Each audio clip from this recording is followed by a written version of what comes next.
Now, NBA draft is coming up, right? A lot of talks of who's gonna be number one, and this is gonna be a weak draft, like from what I've seen, right? Basically, like you really have to like really hit on these picks or trade down. Like if I was the Charlotte Hornets, right? It's gonna be between Anthony Edwards, LaMelo Ball, and James Wiseman. In my opinion, the only player I'm willing to risk it all for it is James Wiseman, right? But if I'm not getting James Wiseman, I would be willing to trade down, right? I mean, in my opinion, Charlotte Hornets. I mean, in my opinion, Charlotte Hornets, like for me, they should trade. They should draft Killian Hayes, right? Because I'm pretty big on Killian Hayes from what I've seen, right? I mean, there's certain players I'm pretty big on. Like I feel like they can be stars, right? Yeah, James Wiseman, who I think can be a superstar. Killian Hayes, he should be an all-star, maybe a superstar. I gotta see him play more, right? RJ Hampton, I think I'm pretty big on RJ Hampton for what I've seen. Um, who else is like I mean, other than those guys, LaMelo Ball is kind of a tricky one, but I'll dive into that a little bit further. But like I said, certain players are gonna be super hit, and the others aren't gonna be a super miss, right? So, for a franchise like the Hornets, like they need as much talent as possible. They got some bum ass players, right?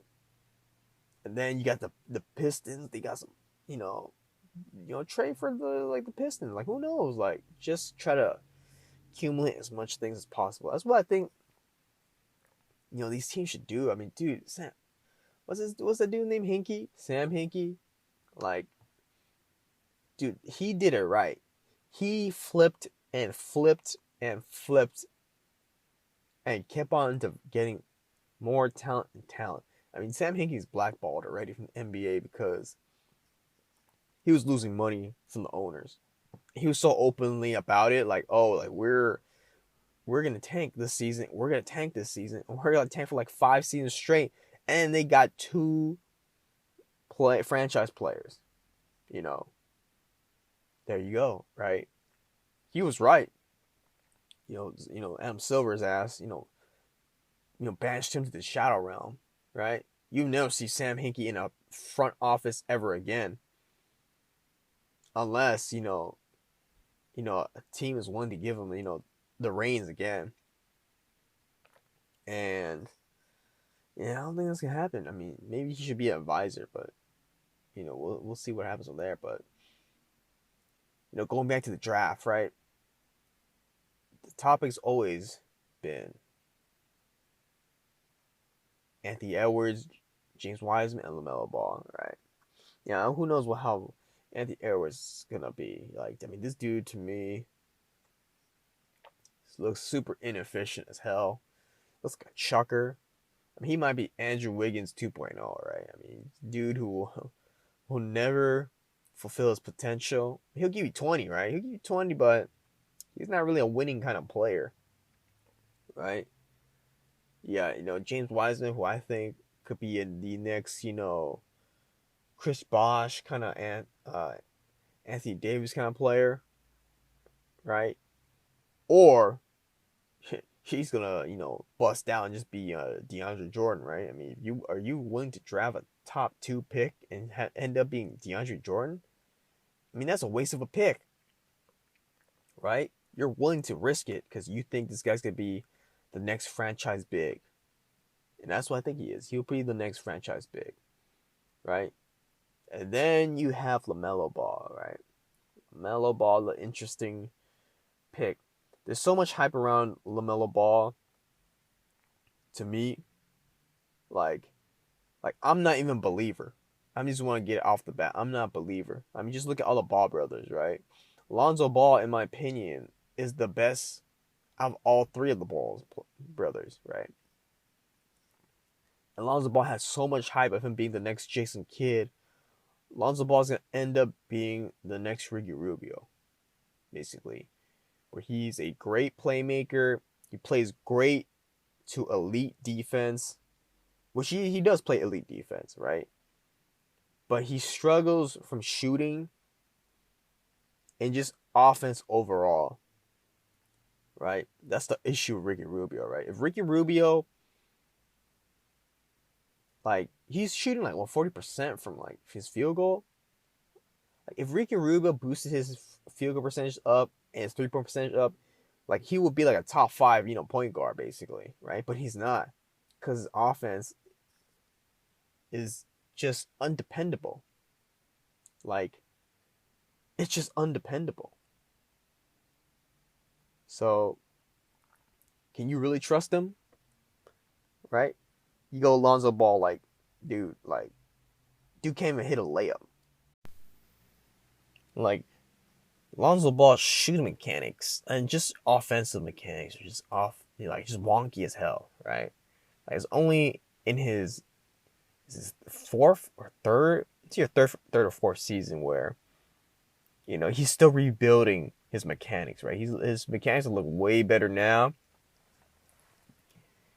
And, it's still, not good enough. But, Lonzo Ball will always have a job in the NBA because he brings elite defense and he's a playmaker, right? So, usually, elite defense kind of players usually still have a job, right? He's a great perimeter defender. So, not to mention he can run your offense as well, and he's a great passer. Like, done deal, right? But he'll never be on the likes of someone like Jason Kidd, right? Some kind of franchise point guard, legendary point guard. Like, Lonzo Ball will end up being, a role player, right? Now, like I said, I think Lonzo Ball is the best version of the Ball brothers. So, LaMelo Ball, like, who knows how he's going to turn out. Just by watching this dude play, just by seeing him, like, taking all these shots, right, these long-range shots and all, that's cool and all that, right? Like, you think this dude's going to be, like, the next Steph Curry or, like, Trae Young and whatnot. But just overall watching his shooting mechanics, like, they suck. Like, I don't know what's up with the Ball brothers. Like, what's up their shooting mechanics? Like, it looks weird. Like, I mean, even, like, the LiAngelo dude, like, his shooting is, like, way better, but he just sucks, right? He's a G leaguer. And who knows if he'll end up being on an NBA team. But, LaMelo Ball, he's averaging, like, what? Was he averaging, like, what, 30... Is it 39%? It was like a low field goal percentage, right? I mean, averaging like 20 points. I mean, it's inefficient, right? Like, you're picking LaMelo Ball top 3 because you expect him to be some kind of superstar, right? I mean, that's the overall goal of picking top, 3 picks. And, you gotta make it count because this guy's gonna be set in your team for at least 5 years. And, will LaMelo Ball be a, superstar in my opinion? I don't think so. I mean, dude's shooting is busted. He's inefficient. I mean, he does have great playmaking. He has some nice handling, but, we'll see what kind of defense he brings, right, to the NBA. Because, the NBA is totally different league from the Australian league. Like, I'll make this comparison right now. You remember the days of, Emmanuel Mudiay, where he did not want to play in the NCAA or college basketball, whatever you call it. And he went into China, right? He went to China to play because he gets paid in China, right? The issue with Emmanuel Mudiay is that he did not dominate the Chinese league, which is a red flag right there. Like, The Chinese league sucks. You think about. I mean, Jimmer Fredette averages like 40 points in the China league, and Moutier, who's supposed to come out as in the top 10 picks, which he did still end up in the top 10 picks, right?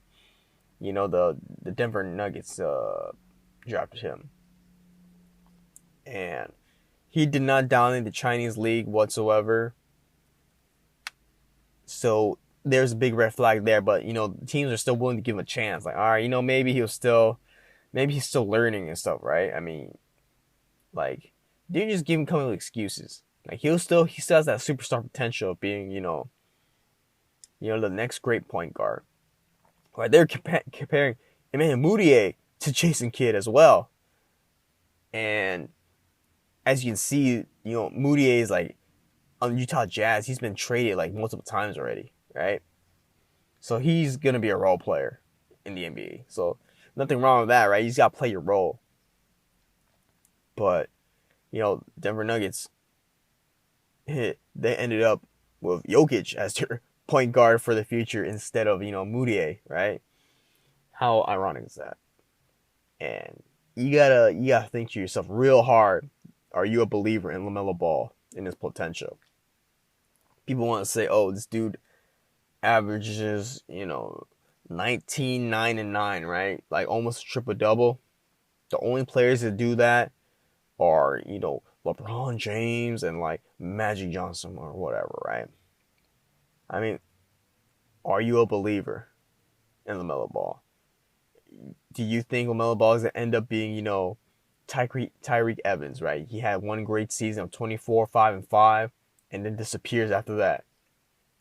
Like, you got to think, like, long and hard about, your pick for the future, right? I mean, like, for me, LaMelo Ball, like, I'm just not a believer, right? He's inefficient.